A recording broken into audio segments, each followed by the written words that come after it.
From Hollywood, the Hollywood Radio Theatre.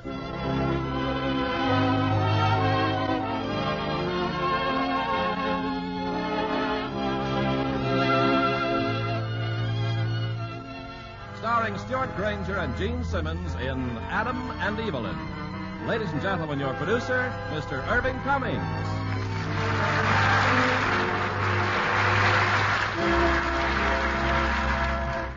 Greetings from Hollywood, ladies and gentlemen. Rehearsing tonight's play with Stewart Granger and Gene Simmons took me back through many years of memories. I was a young actor and had just met one of the loveliest actresses of the theater. Her name was Ruth Sinclair then, but for the past 35 years, it's been Mrs. Irving Cummings. I wish Mr. and Mrs. Stewart Granger many years of happiness and stardom together, such as they achieve in tonight's play, Adam and Evelyn. It's a J. Arthur Rank production released by the Universal International Studios. Now, Adam and Evelyn, starring Stewart Granger as Adam and Gene Simmons as Evelyn.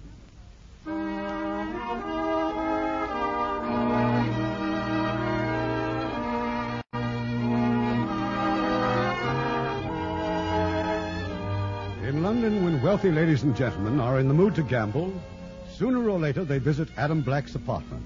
There, a small but carefully screened clientele are permitted to lose their money and occasionally win a little in an atmosphere quite as proper and elegant as their own homes.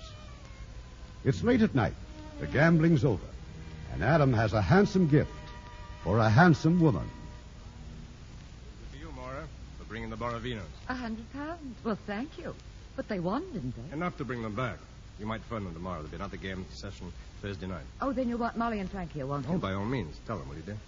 Oh, I bought another horse today, Moira. How much? 6,000. Ah, you're mad. Before I'm through, I'll have one of the best bloodstock farms in Ireland. Hey, what about Chris Kirby? He's waiting to see you. Hello, Colonel. Hello, Moira. Why, you old horse blanket. Well, come in here. Have a drink, Chris? Not a drop, thanks. Riding tomorrow. It's what I've come to see you about, Colonel. Would you mind, Moira? Oh, not at all. I hope you win, Chris. Well, thanks. Maybe I will. What's the big secret? Well, Colonel, I'm riding Peveril tomorrow. 3 miles steeplechase. A favorite, huh? But it's my belief that Peveril won't win.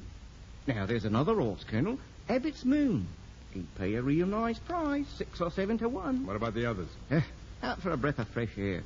By a sort of mutual agreement, you know. And you're on Peveril, I wouldn't be surprised if that noble beast was to fall at the last thing. Oh, no, that's out, Chris. You could break your neck. Oh, I've been falling off horses all my life. I fall, and Abbott's Moon wins. Oh, all right, but be careful.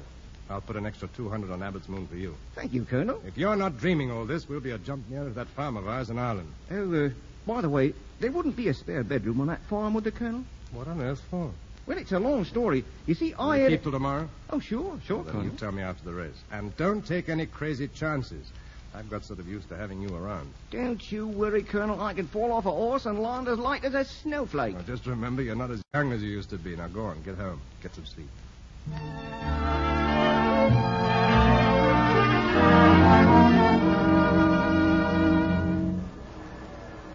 And now approaching the last jump, it's Peveril in the lead by 6 lengths. It's Peveril, Abbott's Moon, and Damascus. It's Peveril and... Peveril has unseated his rider. Peveril has refused the jump and unseated his rider. It's Abbott's Moon by 3 lengths and Damascus. Abbott's Moon and Damascus. Well, Adam, just like Chris said, huh? I don't like it, Bill. He's just lying there. He's not moving. Maybe he's just... Well, you wait here. I got to see what's happening.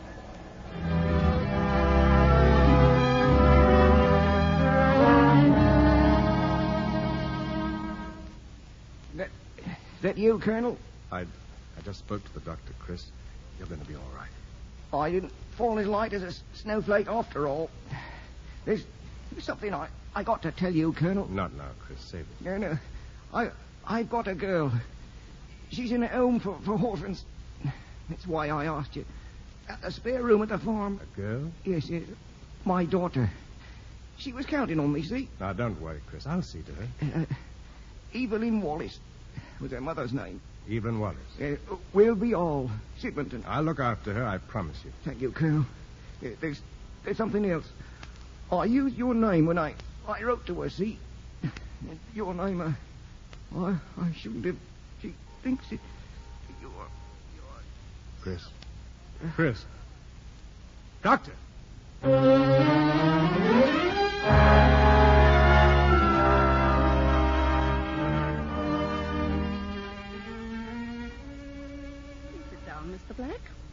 Mrs. Parker, the matron. You asked for Evelyn Wallace. Yes, I did. You're her father, Mr. Black? Her father? No, of course not. But he was a great friend of mine. Was? He died 2 days ago. That's why I'm here. Died? Oh, dear, I'm extremely sorry to hear that. Poor child, she'll be heartbroken. Had she never seen him, Mrs. Parker? Never. It's odd that his name should have been Black, too. But it wasn't. It was Kirby. Chris Kirby. And I don't understand. You see, several months ago, Evelyn received a letter from a man who wrote that he was her father. He gave the name Black. Apparently, he just found out where she was. Perhaps he told you about it. Told me next to nothing. After that, he wrote her every week. They were extremely optimistic letters. Yes, they would have been. Chris was a great optimist. All about a farm he was going to buy in Ireland, and horses, and how she was to be ready to leave here at a moment's notice. Evelyn's been building a whole new world around those letters, Mr. Black. He was trying to tell me something when he died. Something about her. Where is the child? Now, I mean. She's probably helping in the kitchen. She's older than the other children. You know, we are very fond of Evelyn. I just don't know what she'll do when she finds this out. Well, I'd better be getting back to London. Oh, won't you see her? Just for a moment. Well, I'd much rather not. I'm no good at that sort of thing. I'm sure she'd like to see her father's best friend. You really think so? Well, all right. A moment. Wait here, please. I'll send her right in. He's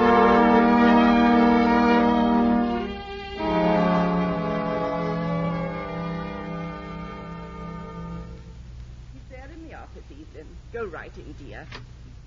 Are you Evelyn Wallace? Daddy, you've really come at last. Daddy? Oh, I'm terribly sorry, but I'm afraid there's been... Hey, now, look, it's all right. There's no need to cry. I knew you'd come for me. Every night I prayed and prayed. You won't ever leave me again, will you? Now, just a moment. You're exactly like your photograph. Photograph? The one you sent me. Don't you remember? Oh, yes, that one. They wouldn't believe that you really existed. They said I just made you up. Oh, I'm so happy I could die. I'll go and pack my things. I'll be ready in Hey, no, wait a minute. There's been a slight misunderstanding. Well, you have come to take me home, haven't you? Oh, well, I think that, first of all, you should know that I am... You want to come home? Oh, yes. I haven't been able to think of anything else. You aren't disappointed in me, are you? No, of course not. Only it's rather difficult. You see, I'm... All right, Evelyn. You're coming home. Go and pack your things.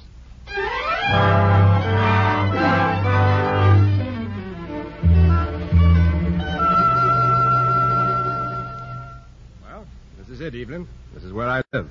It's very posh, isn't it? Well, I do a lot of business here. I have to impress the customers. Oh, hello, Bill. Hello. This is Evelyn. Evelyn, this is Bill Murray, my keeper. He's also my doctor, lawyer, and my maiden aunt. He lives here, too. My father's very funny, isn't he? Yes. Father?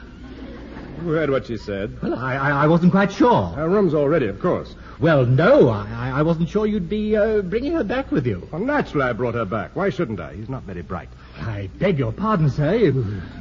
You said something you were going to visit Miss Evelyn, but no mention that she'd be... See what I mean? Memory like a sieve. Just give her the room facing the park. Yes. Very well. I'll... Well, thanks. This way, Miss Evelyn. Well, where is she? What do you do with her? She's in there. She's unpacking. Thanks. Well, maybe now you'll tell me what's going on. She thinks I'm her father. Me. What gave her that idea? Well, Chris wrote the kid a lot of letters and signed my name to them. He sent her my picture and said it was his. Don't ask me why. Any minute now she's going to call me Daddy again, and I'll start crawling up the curtain. Yes, I know it's fun to see me in a spot, but it's not very amusing for her, is it? No, I suppose not. What are you going to do about it? Nothing. You are. Oh, no, you don't. Oh, what are you afraid of? I don't know what to say to anybody under 25. They terrify me. They paralyzed me into a coma. You could do it with your eyes closed. You've got such tact, such charm, such, what do you call it? Savoir-faire. Yeah. Oh, I know I'm adorable. But I'm not going to do it. Bill, now, after all, I'm not asking much, am I? All right, I'll tell her. Tomorrow. Now. Now.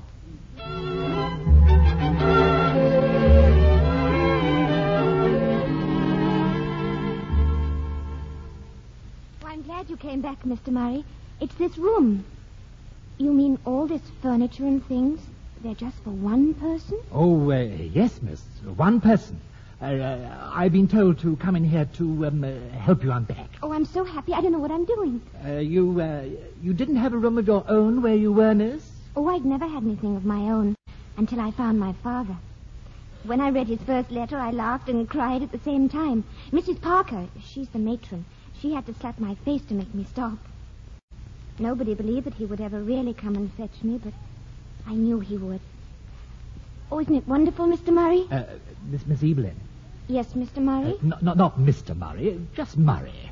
Anyway, I've got to tell you something that he should have, somebody should have...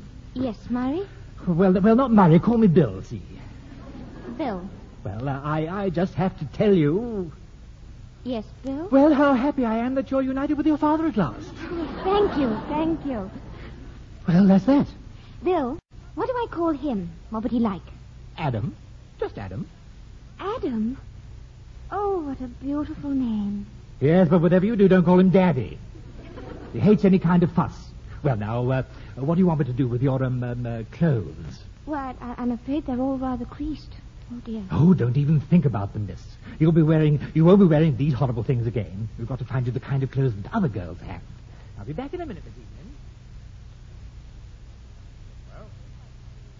Well, how did you take it? Upset? Tears? No, not a bit. Happy as a lark. Well, I'll be darned. But she... I don't believe you've told her at all. No, I haven't. And what's more, I'm not going to. Well, of all the soft, weak-kneed, sentimental... All right, I'll tell her myself. Now... Why not? Well, there's likely to be a scene, you know. Well, there'll be a scene. We're not entertaining any customers tonight. Oh, we're not. And by morning, she'll be all over it. Exactly. So I'll just go in there and I'll tell her tomorrow.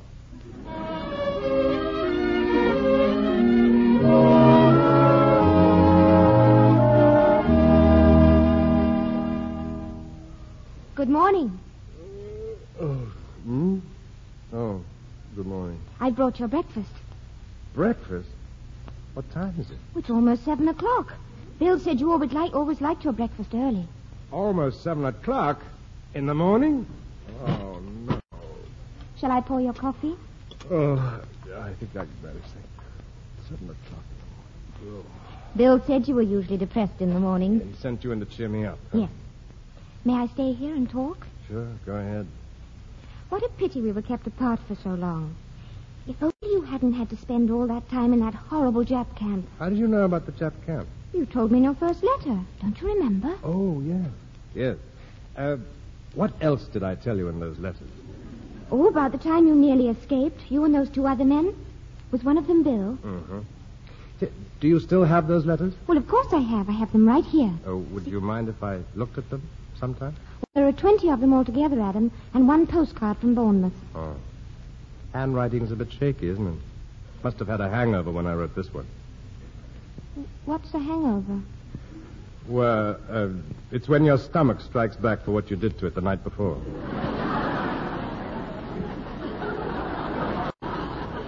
About Miss Evelyn's clothes, sir. Well?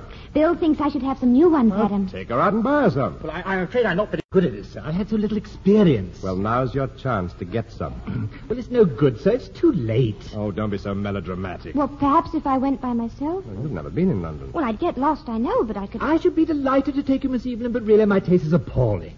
In addition, I'm colorblind. Now, whereas your father here has the most exquisite taste. Oh, I know. He also has such charm, such tact, such savoir-faire. Mr. Murray. Sir? You will take Miss Evelyn out this afternoon and do whatever shopping is necessary. Whatever is necessary? You won't be available, sir, is that it? That is it. Anything you say, sir? Now, wait a minute. Oh, yes, sir. I'll take her. But you just said... I've changed my mind. Oh, Adam. Really, sir? If you'd rather that I will take Miss Evelyn shopping myself. Yes, sir. That's what I thought you said, sir.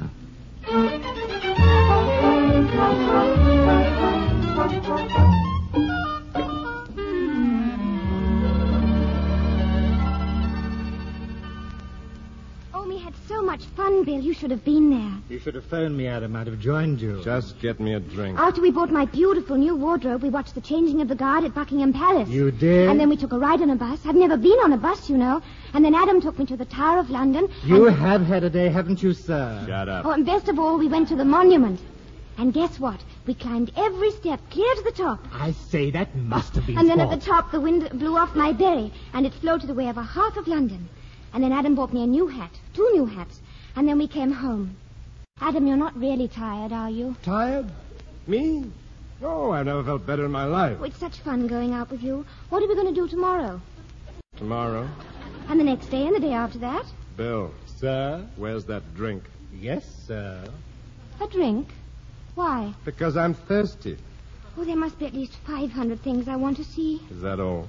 Well, there's Westminster Abbey, the British Museum, and the... Oh, Adam, you are tired. I'm exhausted.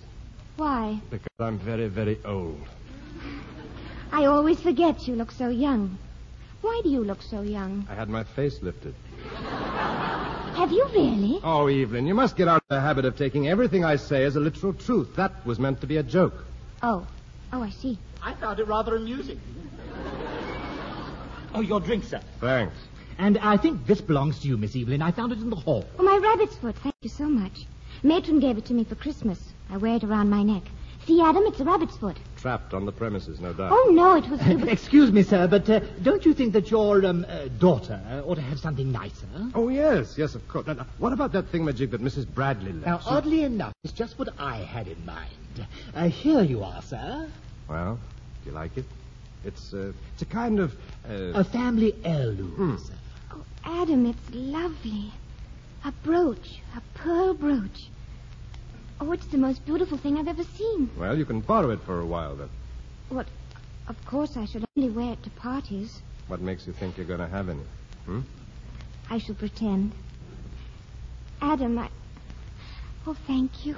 What a charming little scene. Oh, Moira. Why, hello. The loving daughter and her doting daddy. Well, come in, won't you? Evelyn, this is Miss Hannon. Miss Hannon is a great friend of mine. I've heard a lot about you, Evelyn. Have you? Look, isn't this beautiful? Yes, it is, very. Adam's just lent it to me. But don't you think you'd better put it away somewhere? It must be very valuable. Oh, yes, I will. Excuse me. The brooch Mrs. Bradley gave you when she couldn't pay off? Yes. Would you like me to give her the earrings to complete the set? Well, earrings are a little elderly, but thanks just the same. I suppose she's got a full-scale crush on you by now. No, of course not. Why should she? Why, indeed? You haven't told her yet, have you? No. You're crazy. Well, she's just a child. I'm not used to children. They get hurt so easily. There are ways, you know. I suppose you want me to do it. Well, you'd know the way her mind works better than I would. Well, it's sometimes since I was 16, but I'll try. She's in her room. Oh, Moira, do it, gently. Kid gloves. Evelyn. Oh, Evelyn, dear, I want to talk to you. Yes, Miss Hannon? There's something you must be told, Evelyn, about your father. You see, there's been a bit of a mix-up. Have you ever heard of Chris Kirby? Oh, yes, Miss Hannon. Chris Kirby was your father. But Adam's my father. No, dear, he just pretended to be. He's not my father? No. It was Chris who wrote all those letters to you. Oh, it was just like Chris to drift into something and then not know how to drift out of it again. Well, anyway, Adam thought the world of him, and he'll always look after you, so don't worry about that. But he's not my father. Why didn't Adam tell me? Oh, he should have, of course. Men are the most ghastly moral cowards, dear. Now, come and show him how well you've taken it. Come on, Evelyn. No, I can't. Later, please. All right, dear. Later, then, if you prefer.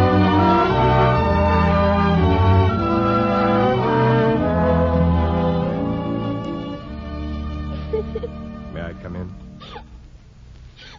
Oh, Evelyn, please, you mustn't. You'll make yourself ill.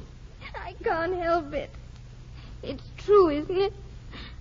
I just haven't anybody of my own. Oh, well, of course you have. You've got me and Bill, and everything's just the same. No, I'll have to go back to the orphanage. I know I will. Now, you listen to me. Don't you say things like that. You're Chris's girl, and I'm going to take his place. You belong here. Well, the things he wrote in his letters about the other men gambling, that was really him, wasn't it? Yes, I suppose it was. Oh, now, please, Evelyn, please. It's going to be all right.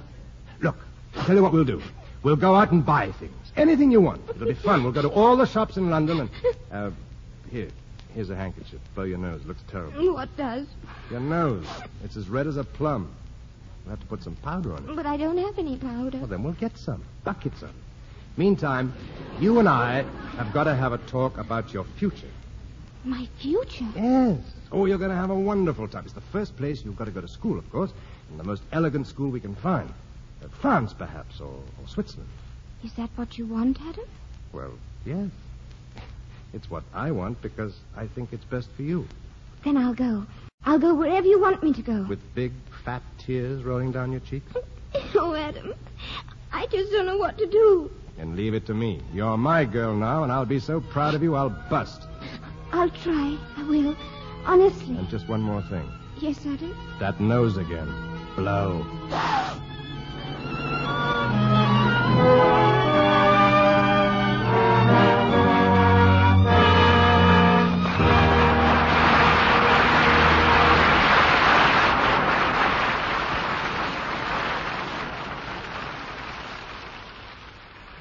We'll continue shortly with Act 2 of Adam and Evelyn.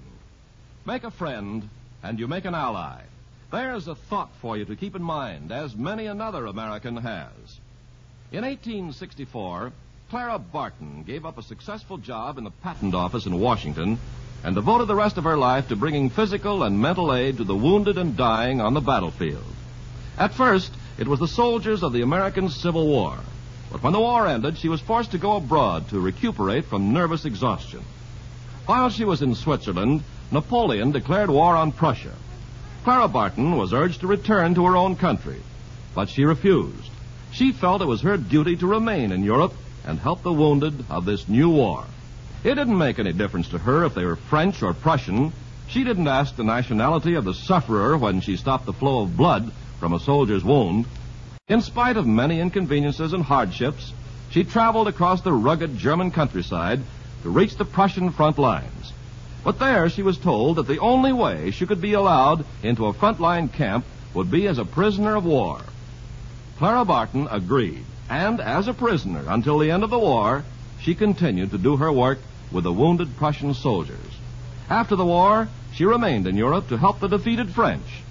When she sailed for home in 1873, grateful Europeans bestowed on her many medals of honor, including the Gold Cross of Remembrance, the Jewel of the Red Cross, and the Iron Cross of Merit. Once again, an unselfish American had discovered that by helping others, you help your country. Now, our producer, Mr. Irving Cummings. Act 2 of Adam and Evelyn, starring Stewart Granger as Adam and Gene Simmons as Evelyn.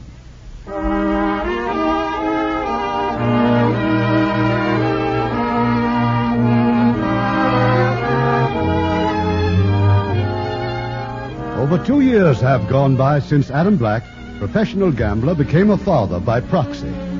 Evelyn has spent most of those years in a finishing school in Switzerland.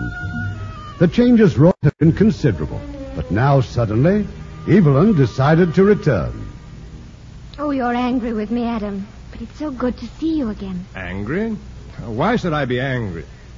Why didn't you tell me I'd have met you? Well, I wanted it to be a surprise. Well, it certainly is a surprise. You should have sent a description of yourself in advance. Have I really altered so much?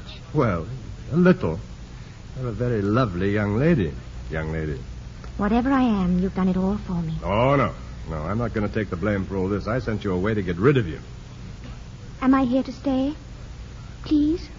Well, yes, I suppose so. Sit down. Oh, Adam, I'm so glad to be home. I'm so glad to be with you again. I should never admit this, but so am I.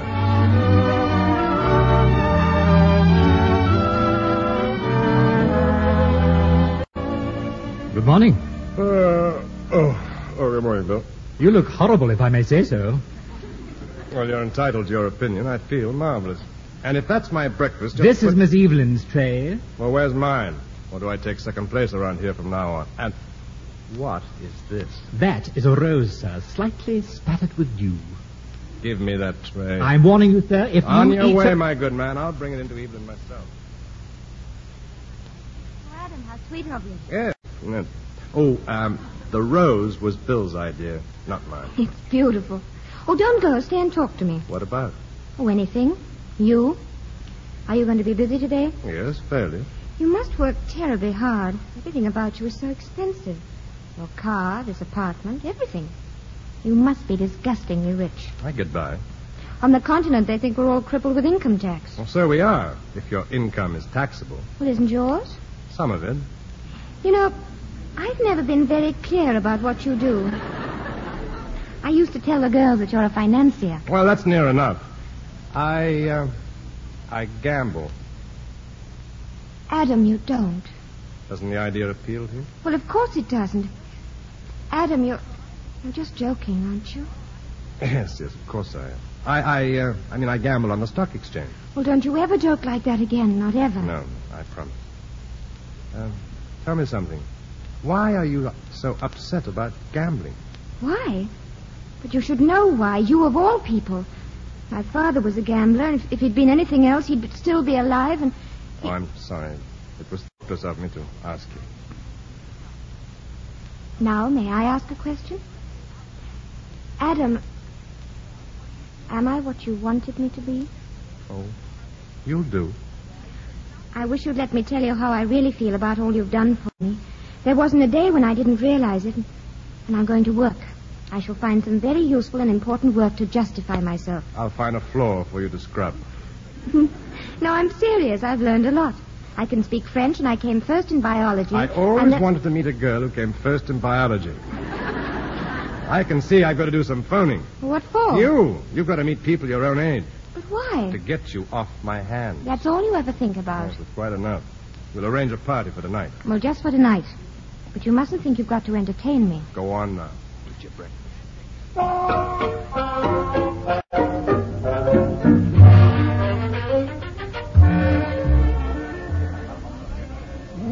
Well, this is amazing, Adam. Really amazing. Imagine finding you here. You and Moira and all those sweet young things. Tell me, are you and Moira married yet? Look, Roddy, why don't you... And I've been waiting to be the glamorous new addition to your household. Well, Adam? Observe his wild rush to introduce me. I'm sorry. Evelyn, this is Roddy, my brother. I don't suppose you knew he had a brother, did you? No, I didn't. Well, I'm the problem child. The skeleton in the family cupboard. But I don't bear any grudge. When I saw Adam here, the bonds of brotherhood just dragged me over in spite of myself. I'll get the check, Evelyn, and I think we'd better go. Oh, no, you don't. You're not running off until I've danced with her. Do you mind, Adam? No, of course not.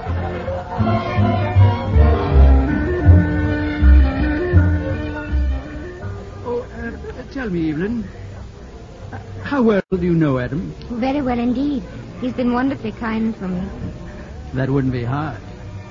And, you approve of him, eh? Yes, of course. And his profession? Yes. You do know what he does, don't you? He's on the stock exchange. The stock exchange? Well? Oh, yes, of course. And what do you do? Well, nothing really, nothing at all. Oh, dear. Seems we've been dancing without music. If you're ready, Evelyn. Oh, Adam, tell me, how's the stock market? Never better. Well, Why? Evelyn and I were just chatting about it. Well, I must get back to my friends. We'll meet again, Evelyn. Night, Moira. Oh, Adam, must we leave? Well, no, not if you don't want to. Look, you and David and Sylvia and the others hang around if you like, but Moira's a little tired. Oh, days, darling. I think Adam had better take me home. Just don't be out too late. I'll have a word with David, Moira, and I'll meet you at the door. Well, for goodness sake, how sweet of you to wait up for me. I wasn't. I was reading. Oh. Anyway, I'm sorry. What for? For being so late and having too much champagne and keeping you up. You didn't. The book did. Oh. David see you home all right? No, your brother did. He joined us after you and Moira left, and then we went on to the Silver Slipper. We? Roddy and I. We sort of lost the others. Now sit down, Evelyn. I want to talk to you. Oh, I love talking at this time of night. May I have a drink? You can have some water. That's all I wanted. Oh. Well, there's a pitcher on the bar. Did you enjoy your evening? Very much. I wish you hadn't left so soon. Well, you're old enough to take care of yourself. Aren't you? I don't know. Am I? Well, that's really what I wanted to speak to you about.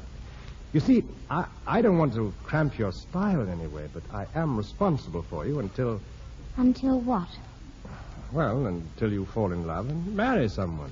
Until then, I have to more or less keep my eye on the sort of company you keep. Oh, but Adam, I would always tell you everything. Yes, well, that won't be entirely necessary. What I really mean is... Oh. How much champagne have you had? 2 glasses and a bit. Are you used to champagne? No. I've never had it before. I love it. It gives you a wonderful warm glow. Oh, it does it? Mm. Well, champagne is also inclined to make men affectionate. Oh, I've noticed that. Yes. But the point is that there are a great many men in London who become affectionate without any champagne. Also in Switzerland and in the south of France. They call them wolves. Our headmistress used to tell us about them. Oh, so you know. Well, I have a feeling I've been slightly pompous for the last 2 minutes. No, you've been very sweet, Adam, and I appreciate it. And I'd appreciate it if, in the future, you told me when the headmistress had batted first. Will that be all? Just you go to bed. Good night, Adam. No. Wait a minute. Yes? I'm going to Ireland tomorrow. I'll be gone most of the week. I'll go along with you. Oh, no, you won't. Oh. No, I'll be very busy. The farm and the horses. And, well, maybe on my next trip. Thank you. Oh, dear. It would have been much easier if Chris Kirby had had a boy instead of a girl. You mean people are beginning to talk about my living here? How did you know? Oh, I just thought they might. I'm really quite grown up, you know. Yes, that's the general idea. Does Moira mind? Moira? No, Moira hasn't even mentioned it. I'm glad. Adam, have you always worn a moustache? No. Well, not always. Why? Oh, nothing. I was just thinking. And I don't care what they say, Adam. Yes, but I do. Very much. Are you trying to tell me that I've got to go away? Well, we'd better start thinking about it, hadn't we? Evelyn, remember Moira's friend Molly? She's very nice. I like her. Well, she has a very comfortable apartment. She'd love to have you, I know. Of course, if you'd rather dig in by yourself. Molly's place would be fine, Adam. Good night again, and I knew it was too wonderful to last.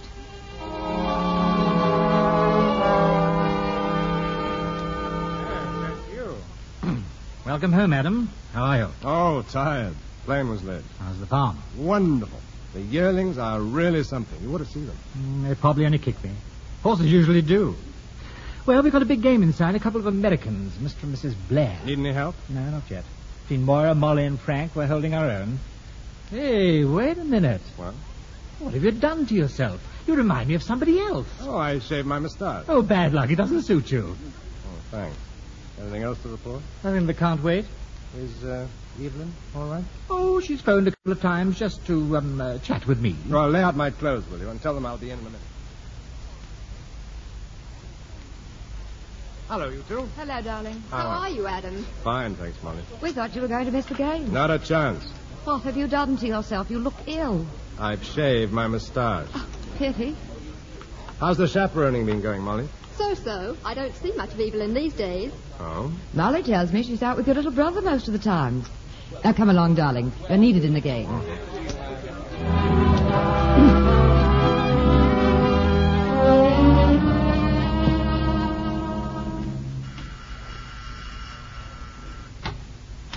Well, brother dear, come in. Hello, old boy. Did you get my letter this morning? I haven't looked, Roddy. The mail's still there on the table. Oh, pity. I explained everything in the letter. Good news can always wait. Well, oddly enough, it is good news. Adam, I got a chance of a partnership in a business. Really? What sort of a business? Export. It's with Charlie Espero. Espero? You know what sort of business he's in. Oh, well, I know it's a bit illegal, but who are you to talk? Espero wants me to put up £3,000. You mean he wants me to put it up? Yes, that's roughly the idea. Well, the answer is no. Hey, tell me, why this sudden enthusiasm for work? That's something new for you, isn't it, Roddy? Well, as a matter of fact, I'm thinking of getting married. Really? Yes. To Evelyn. And I thought that the £3,000 might be by way of a little marriage settlement. And it would set me up in business. Oh, I wish you had read that letter, Adam. It explained the whole idea. The idea's obvious. She's agreed to marry you. I'm meeting her for lunch, and I thought I'd get this little business settled before I asked her. Yes, I bet you did. Make sure of the settlement first, then ask the girl. Oh, I'll ask her in any case. And I know what her answer will be. Because, you see, we've become rather good friends, you know. What do you mean by that? Just what I said. Get out. Oh, now look here, Adam. Go on, get out. Well, I suppose you know what you're doing. Ta-ta, Adam. Bill? Coming. Get on the phone and find Evelyn. I've got to talk to her.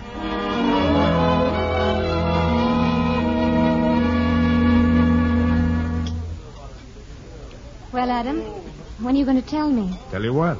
Why you suddenly asked me out for dinner. There's a reason, isn't there? Well, I wanted to ask you about Roddy. I thought that was it. You've been seeing quite a bit of him lately. Yes, I have. You like him? Oh, yes. Very much? He's great fun.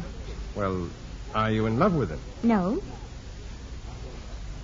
You look very much relieved. I am.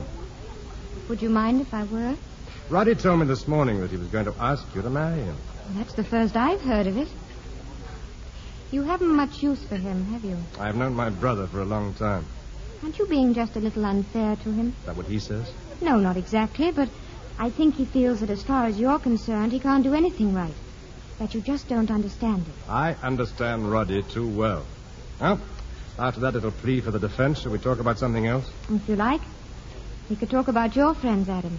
About Moira, for instance. What about Moira? Oh, I just wondered how you felt about her. She's very much in love with you, isn't she? No, I don't think so. Roddy says she is. What the blazes does Roddy know about it? Well, Adam, all I asked... Well, let's get out of here. Waiter! Let's have the check.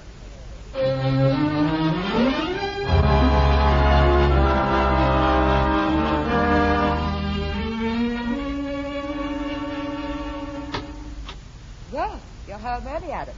Moira. I just took a chance. I thought it would be nice to see you. Fortunately, Bill was here to let me in. Oh, have a drink? No, thanks. I hear you've ditched Roddy's plans for going in with a sparrow. He's quite upset, Adam. You've got to watch Roddy when he gets in one of his moods. I'm shaking in my shoes. Look, if you want me to go, darling, just say so. No, I'm glad you're here. I want to talk to you. I've got some news for you, Moira. For you and Bill and Molly and Frank and all our other loyal co-workers. I'm getting out of this racket. Tomorrow night's game will be the last, so I'll pay you all off. Well, I must say, you break the news with all of your usual grace and charm. I'm sorry. Why are you getting out? Scared? I'm bored. I'm bored of this kind of life and everything that's connected with it. Thanks. Oh, no, you know I didn't mean you. Oh, don't make me laugh. It's Evelyn, of course. Evelyn has nothing to do with it. And that's a lie. Good night, Adam. Will I get a taxi for you? No, thanks. I've got a car waiting. I hope you won't regret this, Adam. So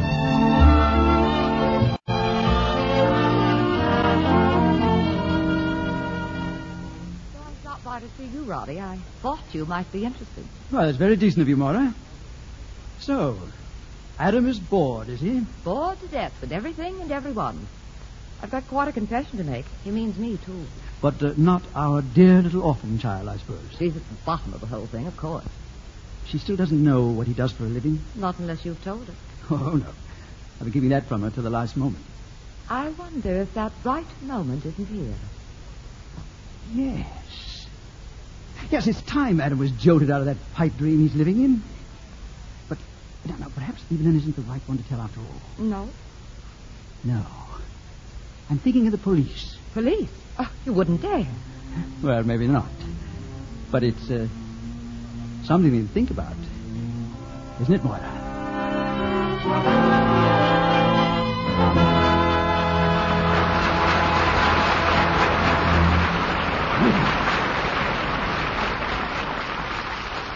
In a few moments, we'll continue with the third act of Adam and Evelyn.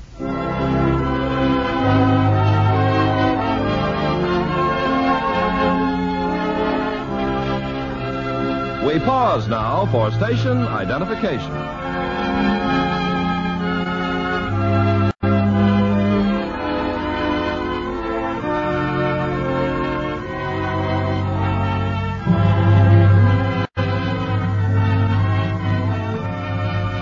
The curtain rises on Act 3 of Adam and Evelyn, starring Stewart Granger as Adam and Gene Simmons as Evelyn.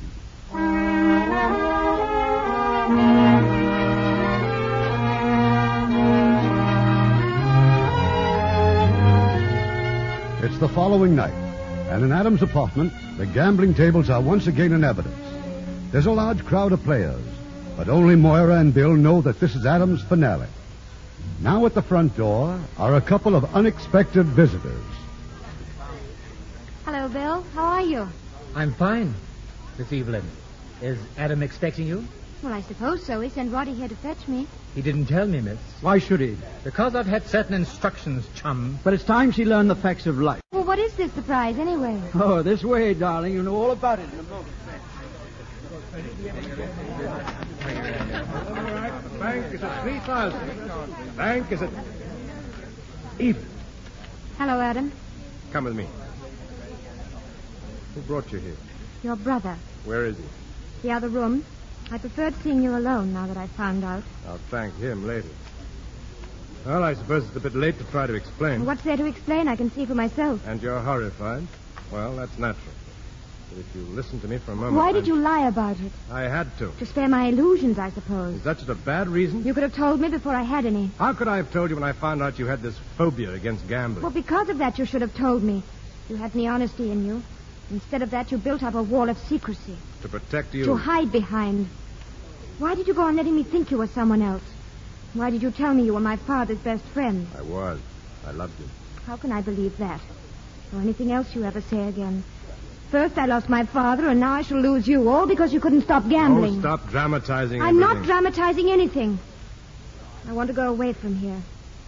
I don't want to see you anymore. Very well. But you're not a kid anymore. You can't burst into tears because the world isn't your oyster. It's had to happen sometime, and I'm glad it's over. Now everybody knows where they are, and the world is just the same place it ever was. No, it isn't anymore. It's ugly. It wasn't ugly before. It was beautiful. Goodbye.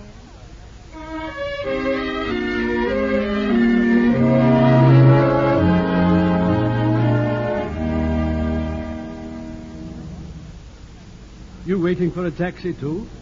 I suppose I am. I'm not too sure. My name's Bradley.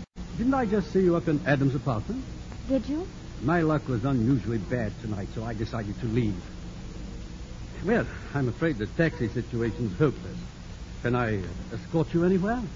I don't quite know where I'm going. Well, I'm not too sure I know myself. Let's walk a little and make up our minds, It's a heaven-sent night. It was. Am I right in assuming you're Adam's ward?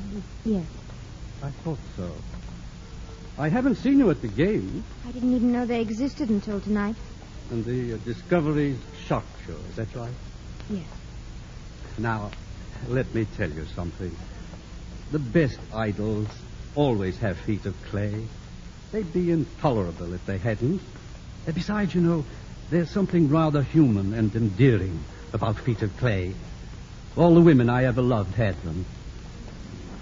I wouldn't have loved them otherwise. May I offer a suggestion? Well? You're walking in the wrong direction. Now run along back. Good night, Miss.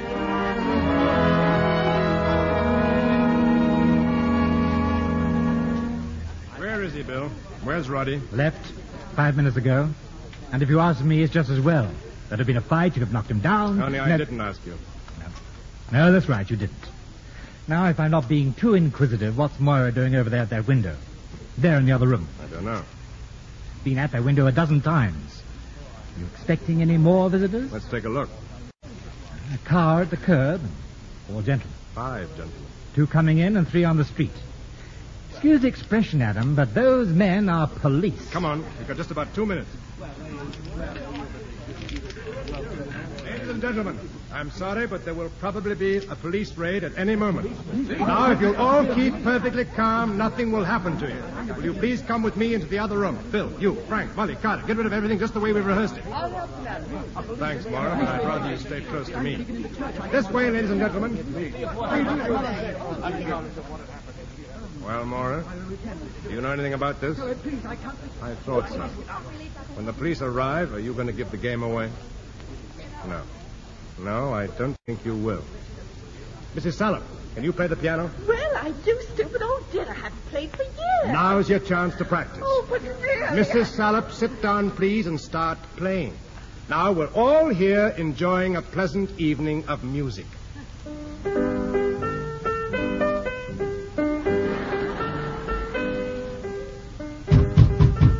Open up, please.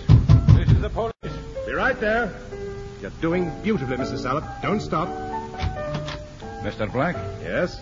Sorry to trouble you, sir, but I have a search warrant. Oh, suddenly leave the lights off that car? It's a little more serious than that, I'm afraid. Well, come in. I hope there won't be any fuss.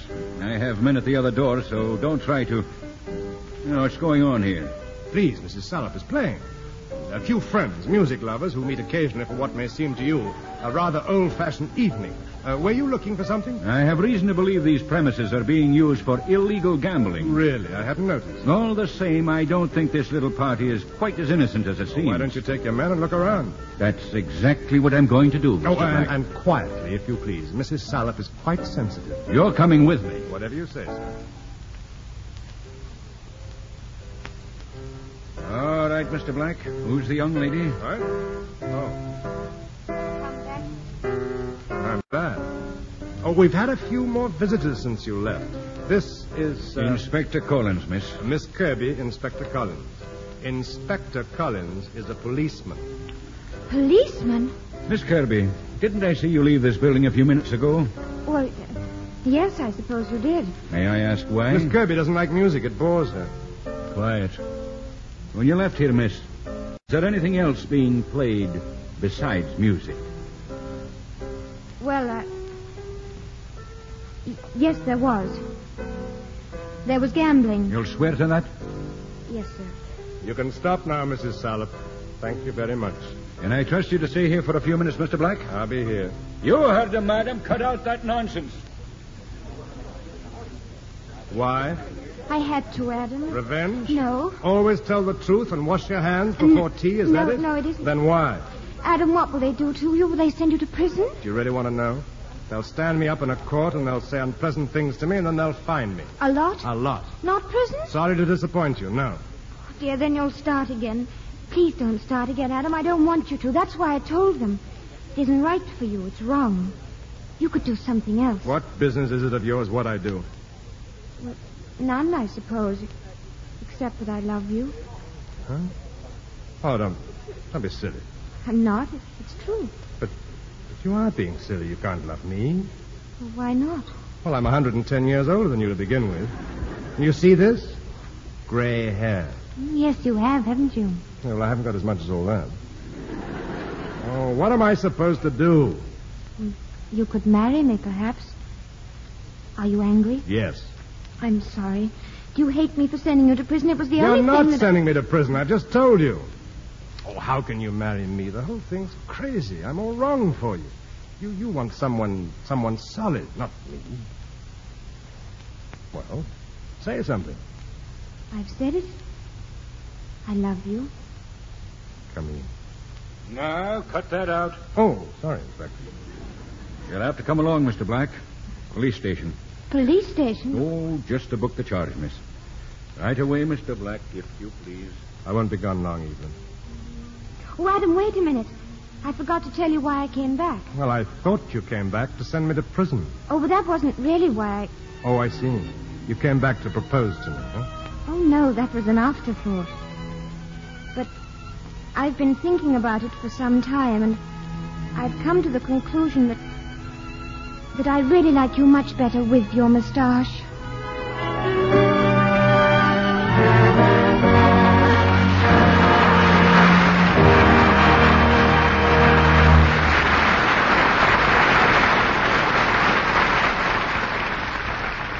In a minute, our stars will return.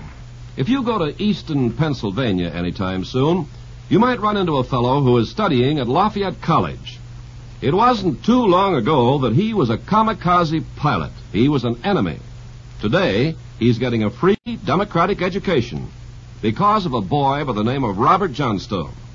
Johnstone died in the Philippines, but the kind of heart that he had will be evident for years. You see, he stated in his will that his $10,000 in government insurance was to be used to educate one of his former Japanese enemies in American ways. It was his last wish, and it's being carried out as he desired. Now, this took place in World War II, of course, but such acts by you and your friends, even today, are shaping our world of tomorrow. Now, here's Mr. Cummings with our stars. And here they are, coming forward for a well-deserved curtain call. Stewart Granger and Gene Simmons.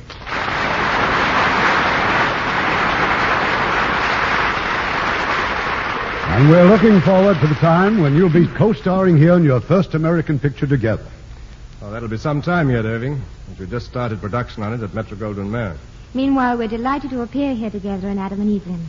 And now George Sidney will direct you both in Young Bess, in which Jean plays Queen Elizabeth before she ever had hopes of being Queen of England. Yes, when the story opens, Henry VIII was still alive and had a son and a daughter who were also heirs to the throne. So when Elizabeth was young, like most girls, she fell in love with the most fascinating man of the court, Thomas Seymour. Which is naturally played by Stewart Granger. Naturally? Well, Seymour must have been fascinating, but he almost cost Elizabeth the throne. It certainly was a time of intrigue and conspiracy and should make a great picture. Well, we hope so. Particularly as Charles Lawton will recreate his famous impersonation of Henry VIII. Tell us about next week's play now. We have chosen a romantic comedy from the 20th Century Fox studios. It's a light-hearted story of the model and the marriage broker as our stars, and playing their original roles we have glamorous Jean Craig. And a newcomer to our stage with a unique talent for comedy, Thelma Ritter. You won't want to miss the humorous and romantic adventures of the model and the marriage broker. We enjoyed that picture very much. Good night. Good night. Good night, and all our thanks. This is Irving Cummings saying good night to you from Hollywood.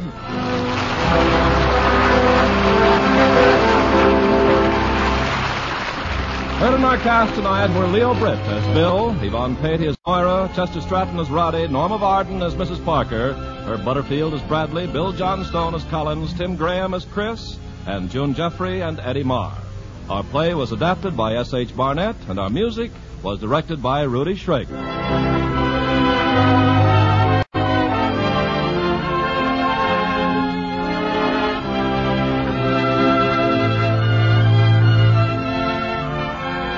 The Hollywood Radio Theatre is produced by Mr. Irving Cummings. Our orchestra is under the direction of Rudy Schrager.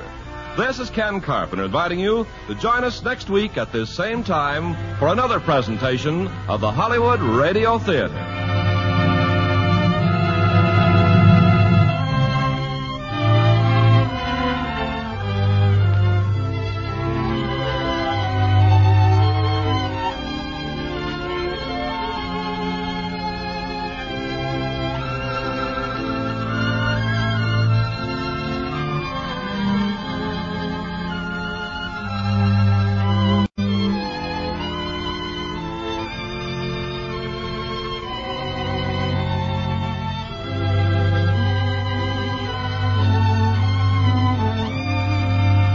Hollywood Radio Theatre is a presentation of the United States Armed Forces Radio Service.